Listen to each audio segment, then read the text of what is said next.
Evening, everybody. Just as a reminder before we get started, don't forget to click the subscribe and like button below. If you have somebody that you think that this would benefit or edify, please recommend it to them. And as usual, there will be some things linked in the discussion below, including today's verse list. Periodically on the YouTube channel, I'm going to do some short tidbits. Watch out for this throughout the week. I'm going to be doing one this week for sure, maybe two.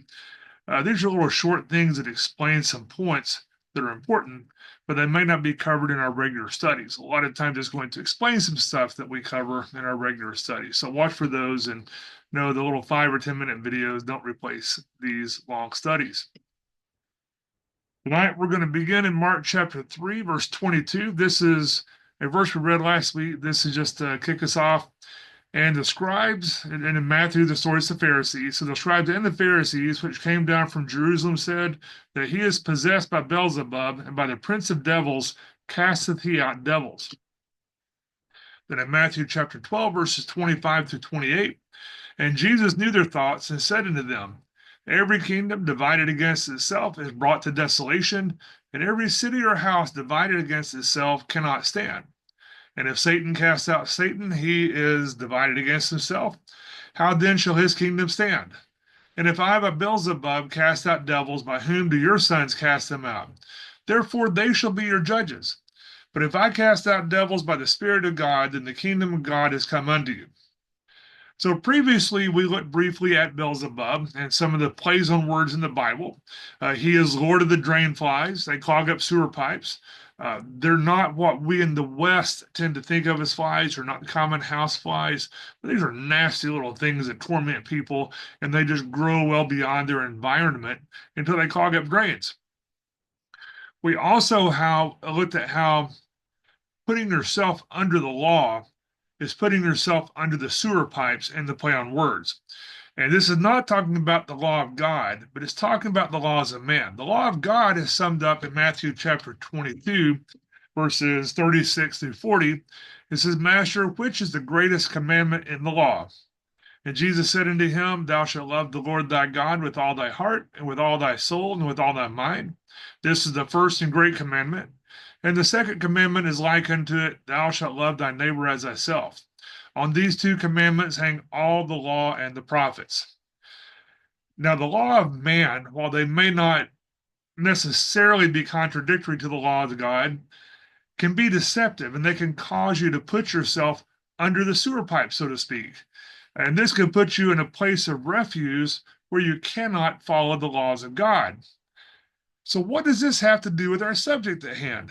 It's because Baal is the deceiver. Satan doesn't work on non-Christians. He doesn't attack them. He already has them. He may use them, but he doesn't attack them. He attacks those who are actively or who are potentially serving the purposes of God. Now, don't misunderstand this. He is out to deceive the unsaved world as well, but they're a little bit easier. He attacks those who are serving the purposes of God specifically. Now, remember our 4 basic principles for understanding a passage of Scripture. We observe the text. What does it say to the original audience? What is the principle for all time? And how do I apply this text? Romans chapter 6, verse 14, For sin shall not have dominion over you, for you're not under the law, but under grace. As a reminder in this passage, there appears to be a play on words that depends upon where you place the space in the text. The original text had no spaces. So the surface meaning is what we see in the English translation that you're looking at right here. This is 100% true and correct, it is accurate, and it's important. However, the double meaning is also true, correct, and accurate, and important. Both are in the accusative, and the accents were added later. But with the space, it is uponomos, which is under the law, and without the space, it is uponomos, which is underground passage, mine, water pipes, conduit, sewer. It could even be stretched to mean a vein of minerals. Primary use are the sewer pipes. So Paul seems to be saying 2 things that are both true, correct, accurate, and important. 2 different things with one sentence. He may be saying more than 2, but he's saying at least these 2. that on earth you're not under law, but under grace from above. And on earth you're not under the sewer pipes, but you're under purpose from above. Now, why can we say that? Because the word for grace is favor, and it can be translated as purpose. Grace is the power of Christ. Satan doesn't attack unbelievers, but he attacks those who are under purpose. They're under grace from above. Now, that's what the law of man tends to do. Even good laws get corrupted. Laws with good intentions often get corrupted. So we're under purpose from God. We're not under the sewer pipes of the deceiver. 2 John chapter 1:7. For many deceivers are entered into the world who confess not that Jesus Christ has come in the flesh, but is the deceiver and the antichrist. Now, both deceiver and antichrist have the definite article at the end of the verse, but the first use of deceiver is plural. There are many deceivers, but there is one, the deceiver. 1 John chapter 2, verse 18. Little children, it's the last time. And as you've heard the Antichrist shall come, even now are there many Antichrists, whereby we know that it's the last time. You've heard the Antichrist. This is used as a title, which turns it into a name, as singular. So this is referring to an individual, even though it's a title. But Antichrist will come, but there are many Antichrists. There are many deceivers or many Antichrists, but there is one, the deceiver, and one, the Antichrist, as an individual. And I know that English grammar doesn't really make sense, but it conveys the right idea. Now, there's Baal, which is an individual by whatever name across the different cultures. And then there's the spirit of Baal, which affects many. So the word Antichrist does not mean opposed to Christ, although he or they are opposed to Christ, but it means in place of. In English, the prefix anti tends to mean opposed, but not in the Greek. It has the idea of substitution, equivalence, or exchange. This often results in a negation as being opposed to, but it doesn't mean a negation in and of itself. So this deceiver may be openly opposed to Christ, but most likely will say, Jesus was a great man with good ideals, and I agree with those, and then he's going to continue with the deception. And remember, the Antichrist will conquer through peace. He will appear to be good. He's an angel of light, or Satan's an angel of light. So these ancient stories about ancient beings, they hold the clue to what is happening in the United States and in the world today at large. Many prophecies seem to center around what's going on in the United States right now, but then we're gone from the stage entirely. So we don't know what happens there, but we seem to be central and then we're gone. Therefore, what is going on here now is important, and it's important to the world, and how those events affect the world is important. We need to spread the message. And the events that are taking place elsewhere in the world are also important currently. We have to tie them all together. We tend to focus on the Bible with a very narrow focus, with just a text without taking the entire context into account. So what we're trying to do is we're trying to get an overview of these events and beings. So with the events that took place in the New Testament and the triumph of Christ on the cross, Christianity spread throughout the world. With the spread of the gospel, the old gods departed. They were not destroyed, but they were banished until they were asked to come. They were asked to return. It's a new day, but they're the same old gods, and their followers are following after the same old gods. Now, while it's true that not everyone wanted them to return, there are too few people who are now actively opposed to them and kept them outside the walls. Now, as the one true God was driven out of the public realm in America, the moral foundation for our culture was weakened, and cracks appeared in our spiritual fortress. Now, there was not a battering ram that was taken to the walls, but they found weak spots, and those weak spots were exploited until the enemy got a toehold. Then he got a foothold, and finally he was on the inside and trying to bring in the rest of the army inside the stronghold. The gospel was bound up and hidden away from public life, and the door was finally just thrown wide open, and the enemy came roaring in with the approval of the masses. They welcomed him with open arms. Historically, Baal Ward went to war with the other gods, including but not limited to the God of Abraham, Isaac, and Jacob. His war was a spiritual war that focused on culture, specifically morality and politics. We forget about the politics part. Those who say that religion and politics don't mix have never read the Bible. Our war is with spiritual forces and the worldly politicians that use these forces or used by these forces. We call it a culture war, No. but it's Oh, much more than that. It's a oh, war in which the return of Baal will bring about the entire mhm, destruction of civilization, and it's a spiritual war. The spiritual and mhm, physical, while mhm, separate, are also mhm, inseparable, and it's a continuation of a war that started millennia ago. mhm. The First Amendment to the United States Constitution says Congress shall make no law respecting an establishment of religion or prohibiting the free exercise thereof, or bridging the freedom of speech or of the press or the right of the people peaceably to assemble and to petition the government for redress of grievances. Now, while the United States has protected religious freedom since the U.S. Constitution was ratified, religious freedom was inherent in the culture earlier than that. While the United States was founded as a Christian nation, it did not officially deny the right for individuals to worship freely as they so chose, as long as that worship didn't directly impact others, since others had the right to liberty as well.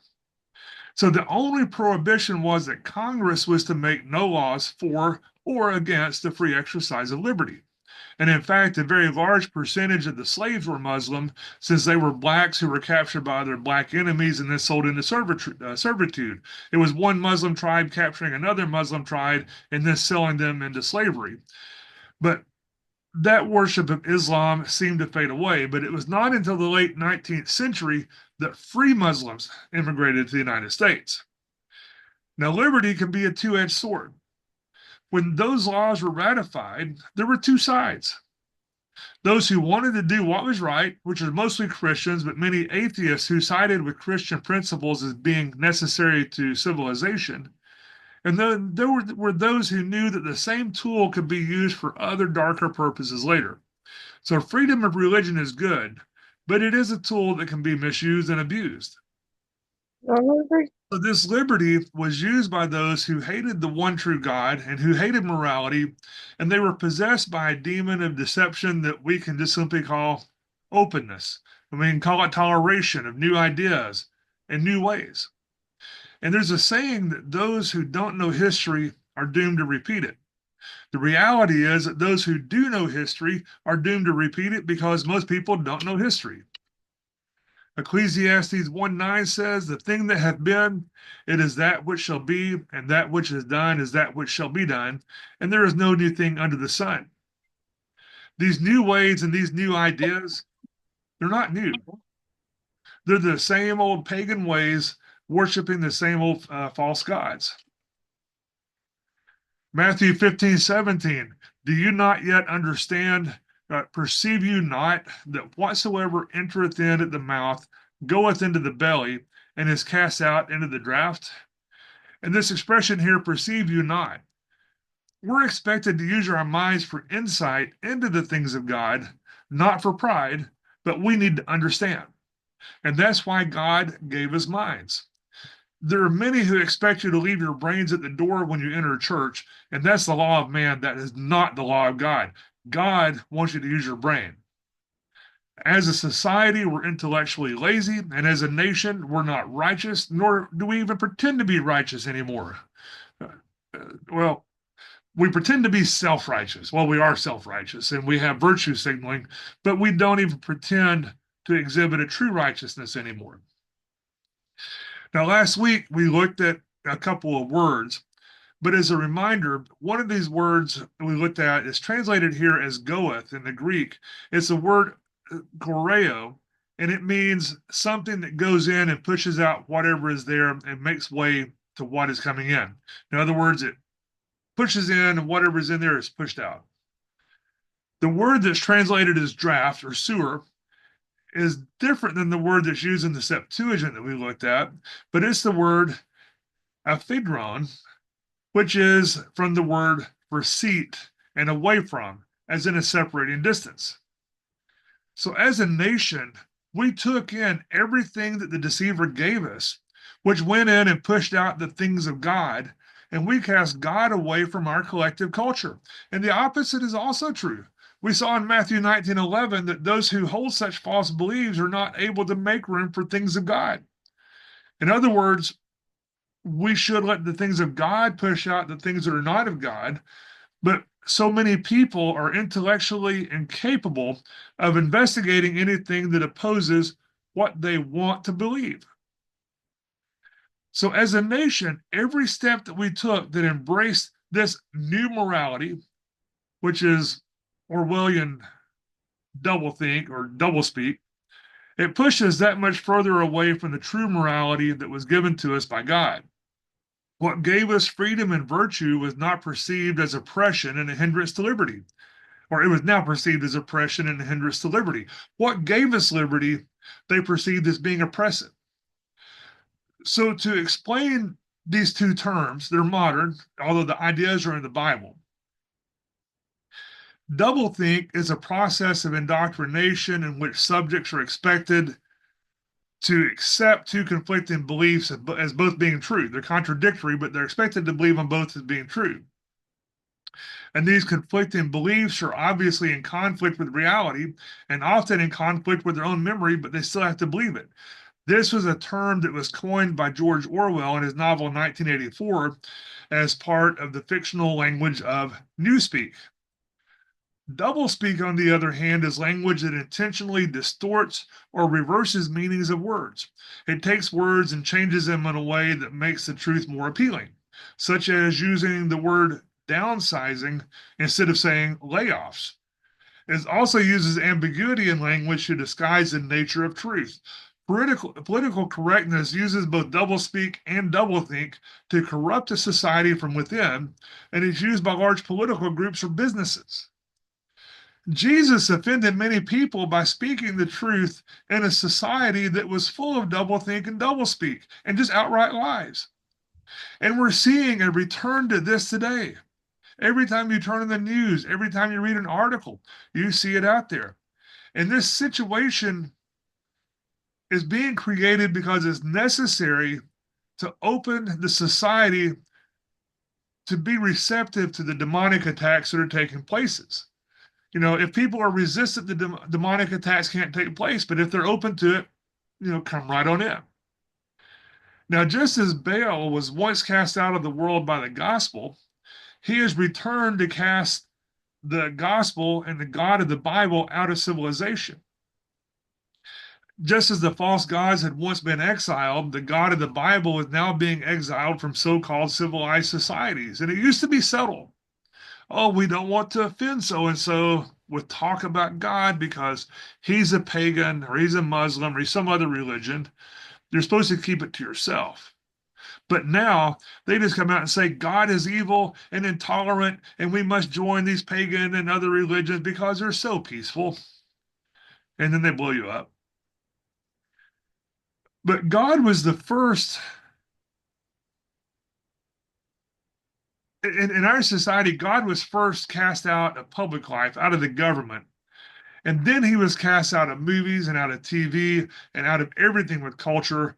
And as other idols filled up the people, he was cast out of private lives as well. Matthew chapter 12, verses 43 through 45. When the unclean spirit has gone out of a man, he walks through dry places seeking rest, and he finds none. Then he says, I will return into my house from whence I came out. And when he is come, he finds it empty, swept, and garnished. Then goeth he, and taketh with himself 7 other spirits, more wicked than himself, and they enter in and dwell there. And the last state of that man is worse than the first, even so shall it be also unto this wicked generation. So as houses, used euphemistically, as they were emptied and swept clean, both government, public, and private, the old gods returned, and this time it's going to be worse. And this word wicked has the idea of oppressive. This generation is going to prohibit free thought, free will, and free action. How are they going to do that? Do you see the surveillance society around you? See cameras on every corner, listening in on cell phone calls, listening in on this probably, tracking every individual everywhere you go. You have this little device you call a cell phone. It knows everywhere you go. You can actually go online and find where all the people on cell phones are going. Everybody can do it. There's not going to be any way to avoid this coming war unless God takes you out of it first. War is coming. War is here. I mean, we're just seeing the first skirmishes, but it's here. But as a society, we have cast God out of society. Our house is empty. And Baal has made America his home, and he's invited all of his buddies to join him. And we're reaching out from here, and we are oppressing other people. Now, there are still those within the home who are trying to keep out the home invaders, but their numbers grow daily, and others within the house are helping them. When we removed prayer from the public sphere, many said that was not a big deal, but it was a big deal. It left the house spiritually empty. Public schools removed prayer completely, and then they removed education, and they replaced it with training. And then they trained the students to be opposed to God. They're not creating atheists. An atheist is someone who doesn't believe in any deity. Today's students are either taught that there is no God, as in the one true creator God that's presented in the Bible, or they're taught a spirituality in which there are many deities and they're all equal, and that others are more powerful than the one true God. After all, he's wicked and evil. I mean, these other ones are better. As an example, Carl Sagan is often presented as an atheist because he rejects the God of the Bible. He was not an atheist. But as far as I know, he rejected the one true God. I can't say that he didn't, but as far as I know, he never did. But he was not an atheist. He believed in the spirit world very strongly. He spoke about it. Now, Richard Feynman, who's an American theoretical physicist and Nobel Prize winner, who's known for his work in quantum mechanics, he was an atheist. However, he did say that there is no inconsistency with believing in both science and believing in God. He was an honest atheist. He disagreed with scientists who believed in God, but he did not say that they were wrong. He appreciated and understood how they could hold the two beliefs and still be logically sound and consistent. He used probability to answer all questions, including the existence of God. In other words, it's not a question of is there or is there not a God, but how sure can we be that there is or there is not a God?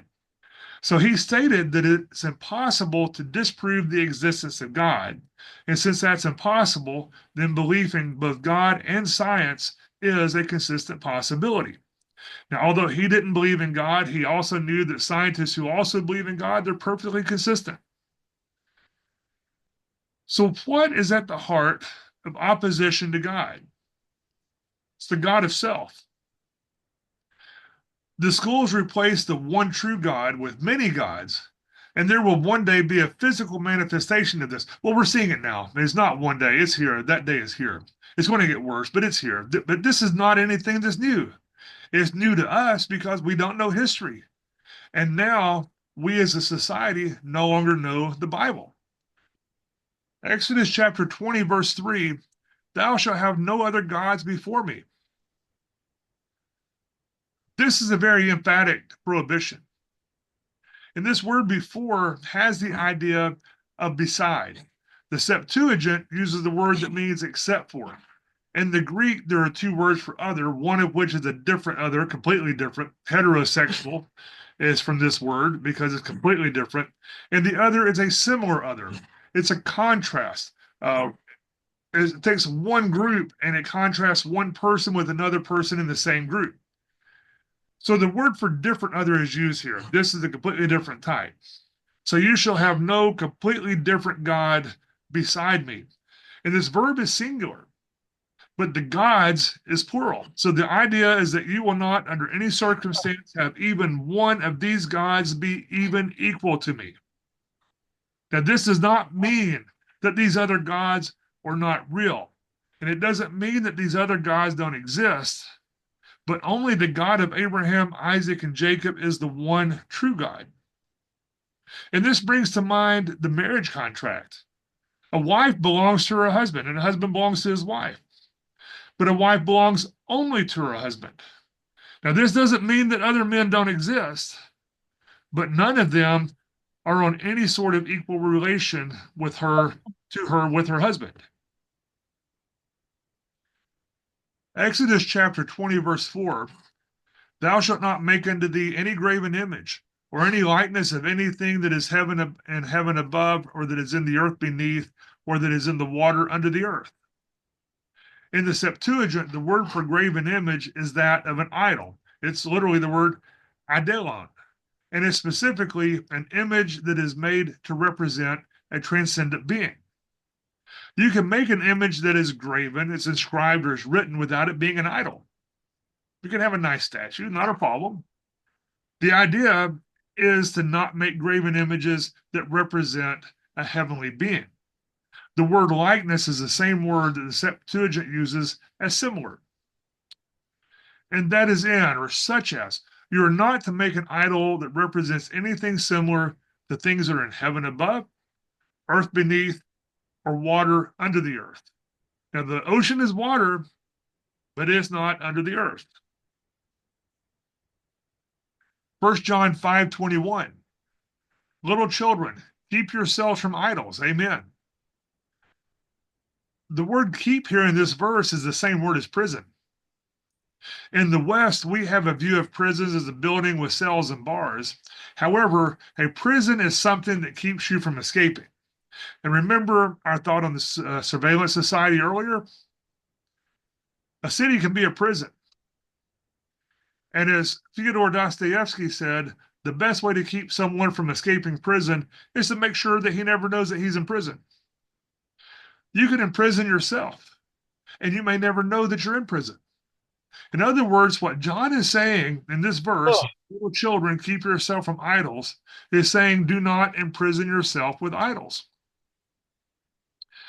So an idol is literally a physical object that represents a false god. However, it can be anything that diverts you from following God. It occupies the place that's due to God. It's beside or it's before God.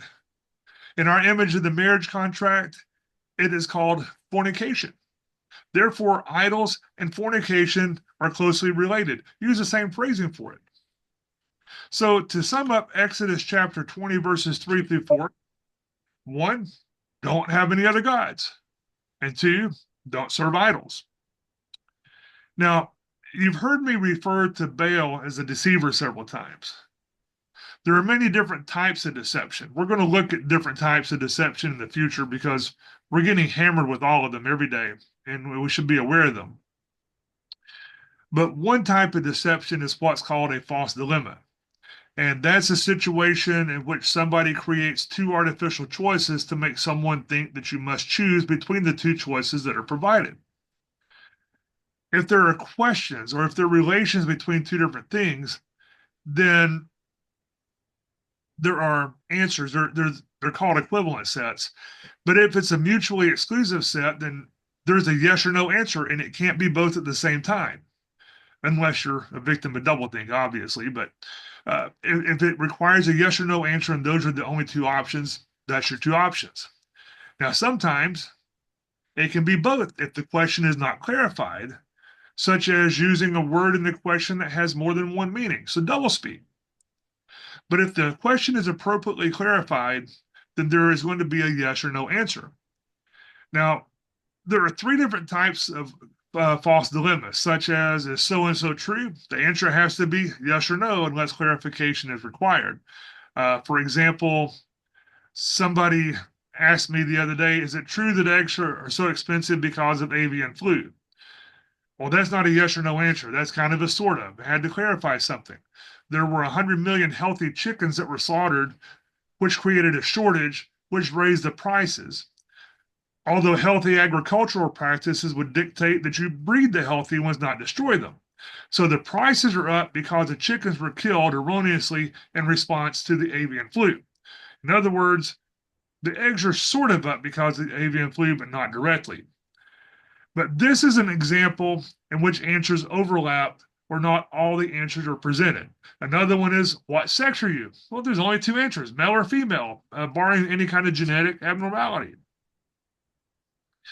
So the basic types of false dilemmas are Only some choices are provided instead of all of them.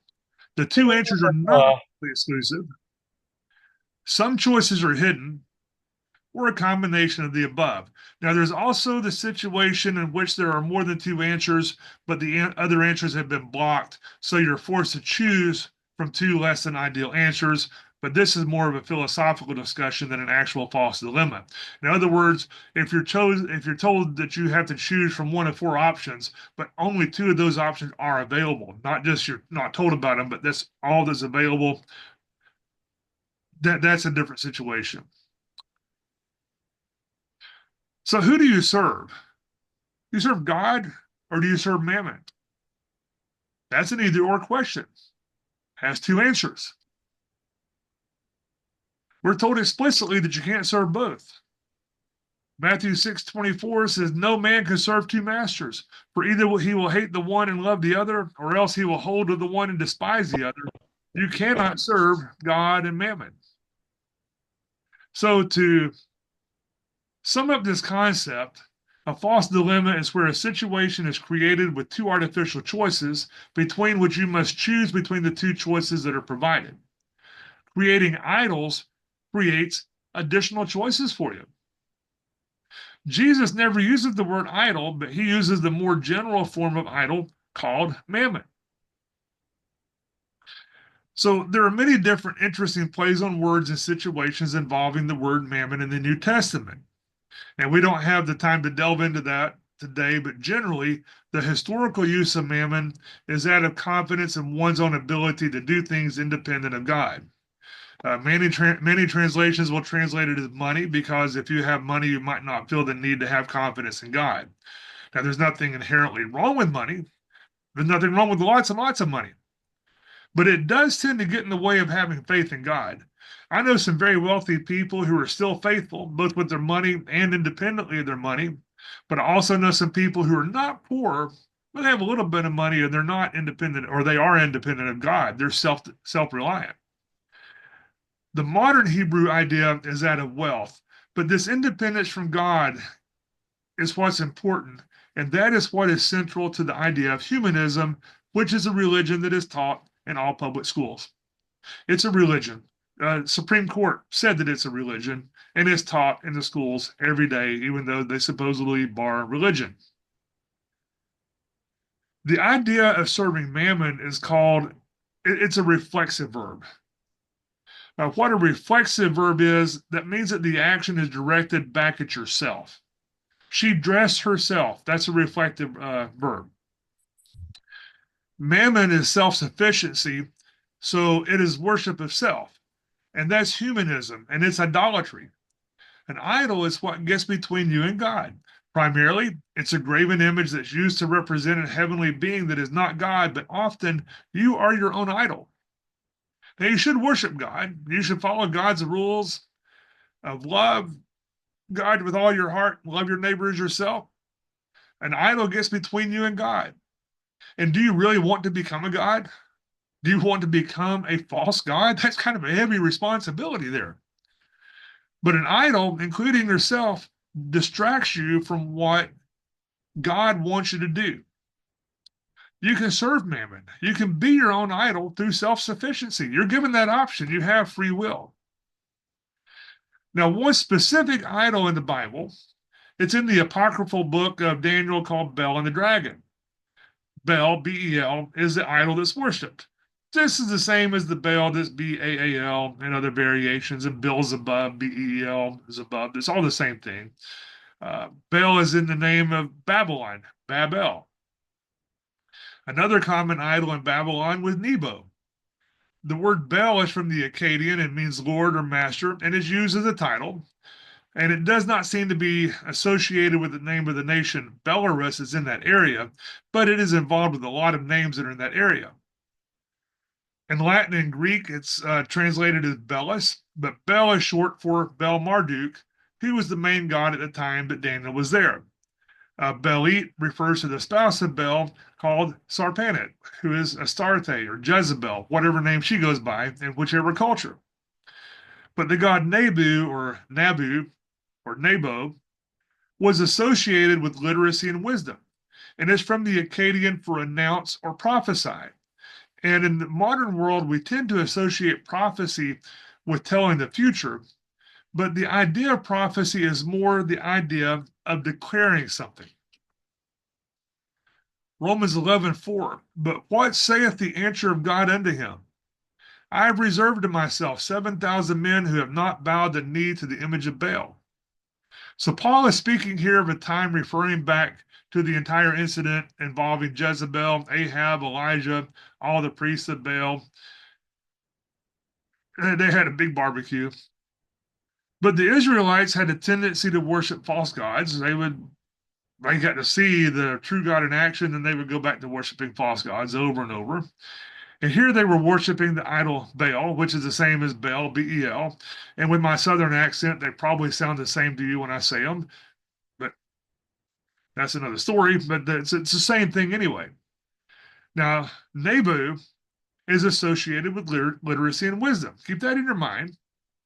But he's associated with the Latin god Mercury, the Greek god Hermes, the Egyptian god Thoth, and others, Odin, Zeus.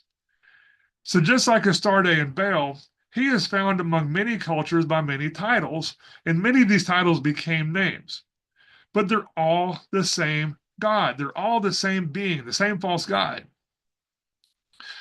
One idea of the word Nebu is prophecy, and Apollos is known as the giver of prophecies. Think back to our discussion a few weeks ago about the oracle at Delphi. So he apparently got a message that said, well, Apollo is done giving prophecies at some point. So the element Mercury is named after the Roman god Mercury, who was a speedy messenger for the gods, but particularly for the main god Jupiter. The Greek name for Mercury is Hermes. Hermes is the god of commerce, oratory, deception, marketing, things like that. Sometimes in the modern world, okay, a lot of the times, marketing and deception go hand in hand, and not just in advertising, but even within the church for marketing ideas, specific congregations or denominations, books by false teachers, things like that. It's the same God, deception, marketing. But Mercury or Hermes traveled around carrying a caduceus, which consists of two snakes around a pole, usually with wings, which brings to mind the idea of a plume serpent. Had the wings because he flew. A lot of times it had a stylized pentagram at the top. I could not find for sure if the pentagram was contemporary at the time or if it's modern, but I've seen a lot of them that have the pentagrams at the top. On John 3:14, we see, and as Moses lifted up the serpent in the wilderness, even so must the Son of Man be lifted up. Now, Asclepius, he was the god of healing. He carried around a god with a single snake, kind of like the one that was lifted up in the wilderness. I did not find any ancient references to this rod having wings. The modern one does. I couldn't find any of the ancient ones that did. In the modern world, nurses have adopted the symbol of healing, which is Asclepius, as a symbol of their profession. You'll see them wearing the little pins. But doctors have adopted the caduceus, which is a symbol of travel, wings, and commerce. Now, this is not to imply that all doctors are greedy. In fact, most of the doctors that I know personally are not greedy, and they give great deals of money and time to charity. But the root of the symbolism of the profession was different. And they are the ones who adopted the symbology. It was representative of that at the time. Then John 3:15. But whosoever believeth, and this word here is present tense, whosoever is believing in him may have eternal life. This phrase should not perish, but was added to the Textus Receptus. Is not original to the text. At some point it was added. And it's inconsistent with the entire concept that's being presented in this verse. It's in the next verse and makes sense there. But this verse seems to be the end of the conversation with the Nicodemus. Jesus has finished talking to Nicodemus here. The following verses, they all use past tense verbs, which indicates that the writer of the fourth gospel added them as commentary when he was putting this all in writing. But we see the symbology here.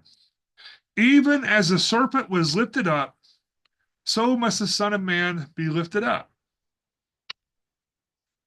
In Isaiah 46:1, Bel boweth down, Nebo stoopeth. Their idols were upon the beasts and upon the cattle.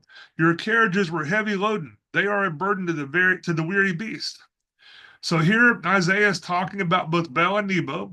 And interestingly, the Septuagint translates Nebo as Dagon, which is the fish god who's associated with the Philistines. And this is where the Catholic bishops get their hats. The imagery of Dagon had the big fish head on their heads, and the Catholic Church at the time, trying to appeal to the people, they adopted some of this symbology. That's why they wear, I call them the fish hats, but they're actually called mitre. In the Septuagint, Isaiah 46:1 says, Bel has fallen, Nebo or Dagon is broken to pieces. Their graven images are gone to the wild beasts and the cattle. You take them packed up as a burden to the weary, exhausted, hungry, and at the same time helpless man. Jeremiah 48:1. Against Moab, thus saith the Lord of hosts, the God of Israel, woe unto Nebo for its spoil. Kiriathaim is confounded and taken. Misgab is confounded and dismayed.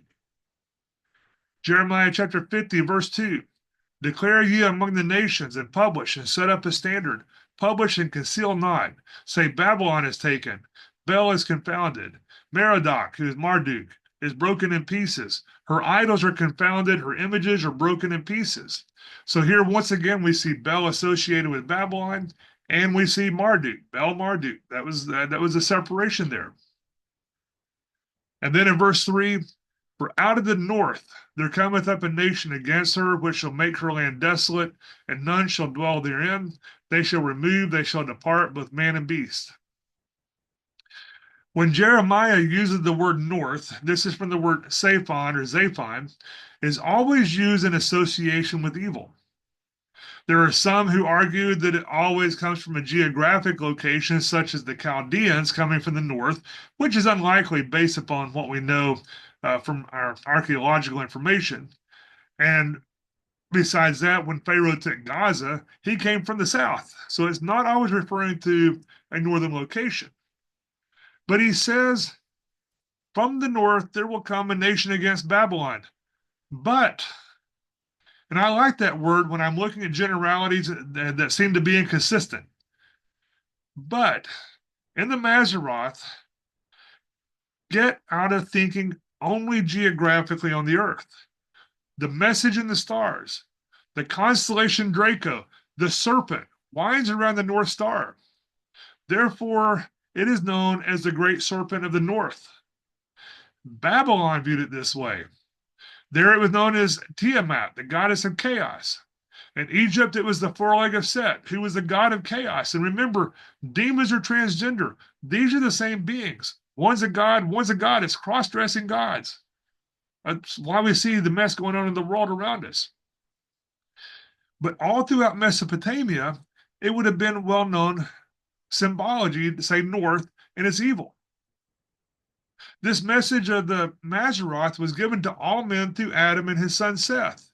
And astrology, which is not the modern day charlatanism like watch your sign, but astrology that's used as a memory device to remember the story that you're being given, was very important in the ancient world, and there are many astrological references in the Bible as a message from God. Like I said, not any sort of parlor trick, mumbo jumbo, or anything like that. And it should also be noted that north is the only undefended side of Jerusalem. Jerusalem had natural defenses on the other three sides, so all invaders of Jerusalem had to come from the north, no matter where they started. They could have started from the south, but they still had to come from the north. Context is important, and the context is not always worldwide. And also, sometimes north is just a direction. So you have to look at the context. Jeremiah 51:44. And I will punish Bel in Babylon, and I will bring forth out of his mouth that which he has swallowed up, and the nations shall not flow together any more unto him. Yea, the wall of Babylon shall fall. And the Septuagint of this doesn't have Babylon. It just says, and I will it doesn't have Bel. It just says, and I will punish Babylon. but I will punish Baal in Babylon. In future prophecy in the book of Revelation, we're told Babylon is fallen. Most prophecies are used to verify events after the fact. In other words, it's very difficult to tell specifics from the prophecy itself, but after it happens, you can say, that's what that was saying. This openness also leaves it for multiple fulfillments. In other words, it can have a near-term fulfillment and a distant-term fulfillment. Sometimes specific prophecies are heeded, such as when Jonah went to Nineveh and said, you've got 40 days and you're going to get what's coming to you. You know, that was a short-term prophecy that they had 40 days and they repented. But all throughout the Bible and all throughout Mesopotamia, Baal is everywhere. Baal. He will return. He has returned. In ancient Israel, the tribe of Dan were the judges. And that's what the word Dan means. It's the Hebrew word Dalet Nun, just the two letters.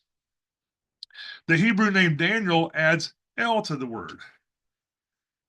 So you have Dan plus El, and it means God be my judge. Daniel chapter 1, verses 6 through 7. Now among these were the children of Judah, Daniel, Hananiah, Mishael, and Azariah, unto whom the prince of the eunuchs gave names. For he gave unto Daniel the name of Belteshazzar, and to Hananiah of Shadrach, and to Mishael of Meshach, and to Azariah of Abednego. Now, if you've read your Bible, and I'm assuming you have, then you know that we're going to hear about these young men later in an event that involves a fiery furnace. When my wife and I bought this house we live in, when we first came and looked at it, there's a fireplace insert, and the brand name is Fiery Furnace. I never use it, but I leave it there because that entertains me. But we know that these young men are going to be involved in an event with the fiery furnace, going to bring glory to God. Why were these names changed? So many people change their names when they move to a new country, take on a new language. I know a man from Turkey who cannot pronounce my wife's name, and it's a simple name. It just doesn't fit his mouth, and frankly, I can't pronounce his name, so he goes by the name John. Well, Daniel is exiled to Babylon, and his name is changed to help adapt to the new culture. Names mean things. At least in that culture, they meant things. Today, some of you live in cultures where names have meaning, and others live in areas where you simply name them for your relatives, or you pick out a name that sounds nice. But after Daniel changes his name, his buddies change their names. And here are the Hebrew and Akkadian, or the Babylonian names. Hananiah in Hebrew means Yah is gracious. Shadrach means command of Aku. Mishael, who is what God is. Who is what Aku is. And Azariah, Yah has helped, and his Akkadian name is servant of Nebu. So the Babylonian god Aku is the name of the moon god. Remember when we looked at the moon god in relation to Islam, they have the crescent moon on top of all the buildings? These are all related. These are all associated. These are already allied with Baal. Most of them don't know it, but they're already allied with Baal. And it's an ancient alliance, and it's still active. Deuteronomy chapter 6, verses 4 through 9. Hear, O Israel, the Lord our God is one Lord, and thou shalt love the Lord thy God with all thine heart, with all thy soul, and with all thy might. And these words which I command thee this day shall be in thine heart, and thou shalt teach them diligently unto thy children, and shalt talk of them when thou sittest in thine house, and when thou walkest by the way, and when thou layest down, and when thou risest up. And thou shalt bind them for a sign upon thine hand, and they shall be as frontlets between thy eyes, and thou shalt write them upon the posts of thy house and on thy gates. We're commanded to teach our children, just as the children of Israel were commanded to teach their children. This was commanded before they entered the promised land. This list is what's called the mezuzah, which was placed on a piece of paper and put on a doorpost as a reminder every time you enter the door. We have one on our doorpost here at our house. It's written in English, but we have this passage there just as a reminder when we walk in and walk out, a reminder of who God is. So let's go back to our names.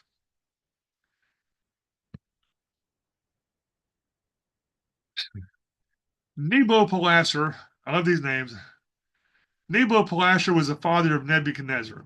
I'm thankful my name is shorter and simpler than this, but Nebuchadnezzar means Nabu protect the sun. He ruled from 626 BC until his death in 605 BC. After the Assyrian Empire repented as a result of Jonah's preaching, they fell back to their old ways in about 150 years, and Nebuchadnezzar destroyed them. Sometimes God will use ungodly people to carry out his righteous plans. Sometimes as punishment, God doesn't just hand out good gifts. I don't care what somebody tells you. But in Akkadian, the name Nebuchadnezzar means Nabu, watch over my heir. He ruled from 605 BC after the death of his father until 562 BC. And he's apparently Nebuchadnezzar II, but the second was dropped, and he became known simply as Nebuchadnezzar the Great. Nebuchadnezzar I ruled from about 1121 to 1100 BC, but he was apparently unrelated, and history doesn't seem to know exactly who he was. At the time, he was apparently important enough to name Nebuchadnezzar II after him, but we don't know that much about him today. There's not a lot that's written about him. But in 605 BC, Nebuchadnezzar defeated the Egyptians at the Battle of Carchemish, along with what was left of the Assyrian Empire. And shortly after that, he received word that his father died, so he had to quickly return to Babylon to take the throne. Now, although he was a great warrior, most of his projects were building projects and not military accomplishments. This is based upon inscriptions about him that have been discovered. They talked about his building projects, not his great military victories. After Nebuchadnezzar died, there was a power struggle, and eventually Nabonidus was king. Nabonidus means Nabu be praised. So, from what we know, he was related by marriage, so he had some legitimacy to the throne. Therefore, he left the previous infrastructure in place, including Daniel and his buddies. Now, he ruled from 556 BC until the fall of Babylon in 539, which was described in Daniel chapter 5 in the entire handwriting on the wall incident. Now, speculation from archaeologists and historians says that Nabonidus was put in place by Belshazzar through a plot against Labashi Marduk. So Nabonidus may have simply been a figurehead, or he may have had some other role in the empire. And that seems to be why Belshazzar offered Daniel third in the kingdom rather than second, since Nabonidus, who was away at the time, was officially first in the kingdom and Belshazzar was second. It was customary to offer second in the kingdom for somebody who did something great. Daniel was offered third in the kingdom because Belshazzar and Nabonidus took first and second place. So, for those who say that there are inconsistencies in the Bible, there are no inconsistencies, only the lack of knowledge of both history and the Bible. Now, Daniel's Babylonian name was Belteshazzar, which means Bel protects his life. And the last king of Babylon, the one with the handwriting on the wall incident, was Belshazzar, which means Bel protect the king. So, with the play on words and the circumstances, Daniel's life was protected, but not by Bel. The king's life was forfeited because Bel did not have the power to protect him. Interesting situation. There's more at play here than just a simple story. Now, Herodotus, who's writing about 200 years later, tells that Cyrus had the water diverted in the Euphrates so that the moats protecting Babylon were lowered until they were about knee deep, and his soldiers simply walked into Babylon and they took over without much of a fight. And in fact, history tells us that Babylon had already fallen while that party was still going on. They didn't know that the Babylon had fallen. They were just partying on. So all of this gives us the full story and the full flavor of history. It's a full flavor, not thorough. A thorough history would take thousands of pages, and even I can't talk that long. But this does give you the full flavor of it, in order that we may have understanding of other events and contexts so that we can understand prophecy. Bel, in the book of Bel and the Dragon, is about how Daniel both skillfully and tactfully exposed the deceptive religious elites of the king. He couldn't simply come out and hurl accusations. This situation required diplomacy. In Jude chapter 1, verse 9, yet Michael the archangel, when contending with the devil, he disputed about the body of Moses, durst not bring against him a railing accusation, but said, the Lord rebuked thee. In the NET Bible, it says, but even when Michael the archangel was arguing with the devil and debating with him concerning Moses' body, he did not dare to bring a slanderous judgment, but said, may the Lord rebuke you. So we're commanded to not even slander the devil. What I want to know is why they were arguing over the body of Moses. It's relevant to this entire narrative, but not now. But it's interesting that they were arguing over the body of Moses. Why such a big argument? I'd like to hear that argument. But I suspect that Michael was getting really irritated about what the devil was doing. And this verse cites from the apocryphal book, The Assumption of Moses, the statement, "May the Lord rebuke you," is future. So, from what I can see, archangels and cherubs are of equal status, just within different spheres of influence. And even Michael didn't bring slanderous accusations against Satan. And you can read what Jude is citing here from The Assumption of Moses. I think you can download it for free, probably.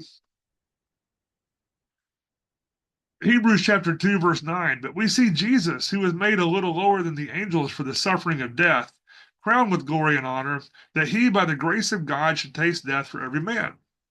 He was made a little lower than the angels. In other words, he became a man. He was subject to the law. He couldn't make railing accusations, but he could expose them. When Satan tested him in the wilderness, Jesus responded with the truth. Satan was testing him body, soul, and spirit, and he was probing about why Jesus was here and what exactly he was doing. But there were no railing accusations against him. Even with the scribes and Pharisees, he exposed them for who they were and what they were doing. It also involved whips and flipping over tables and name callings, but he was on a more even footing with them, but there were no slanderous accusations against them. By the same token, Daniel couldn't simply bring railing accusations against the religious elites. When you read the story, you see that they were using the required sacrifices for their own benefit. Has this happened in other cultures and other times throughout history? Is it happening today? Perhaps it's happening in your circle of acquaintances, or it's visible on the world stage.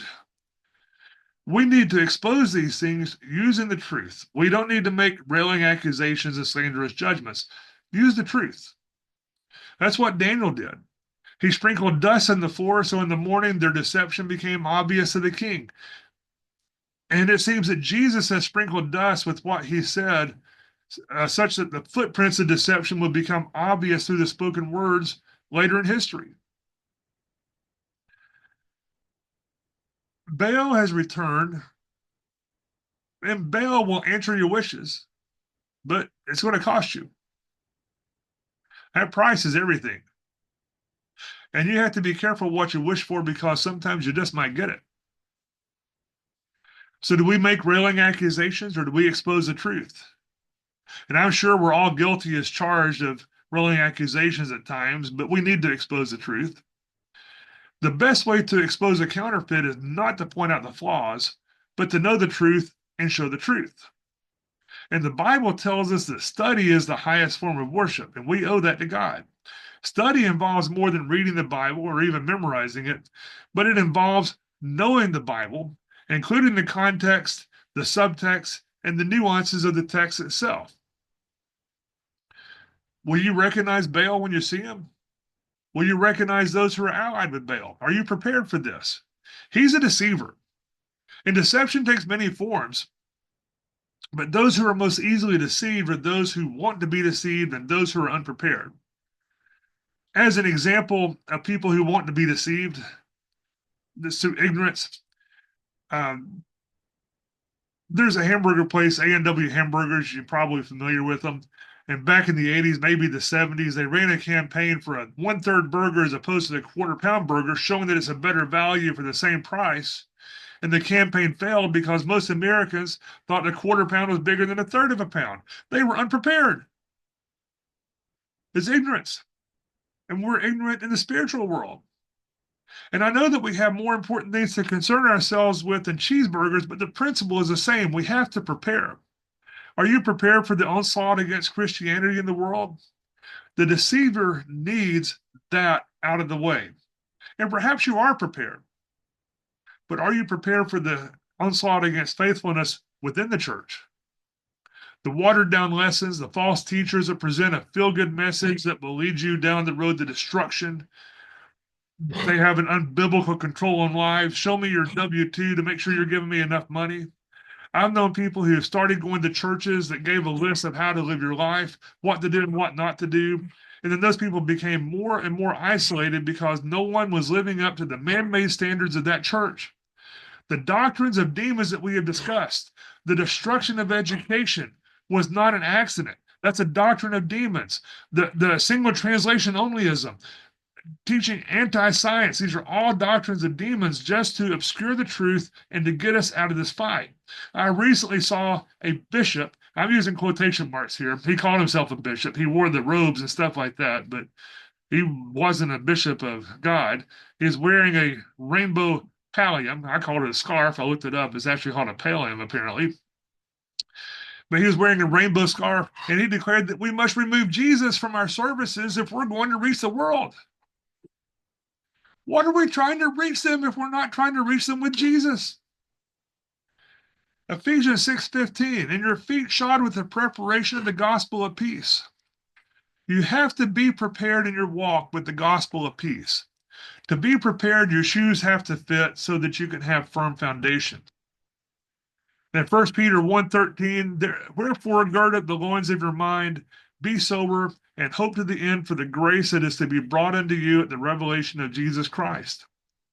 Girding the loins is a metaphor for the habit of the people in that area to quickly gather up their loose robes into a girdle when they're in a hurry to go.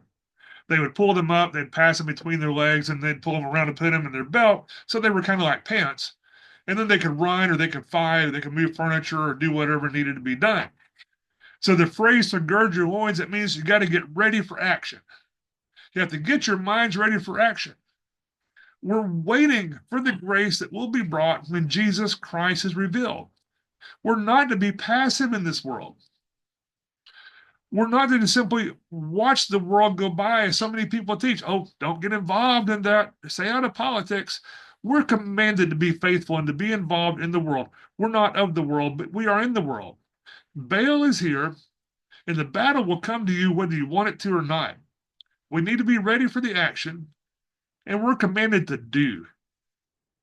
Throughout the Bible, we're commanded to do. That is faith.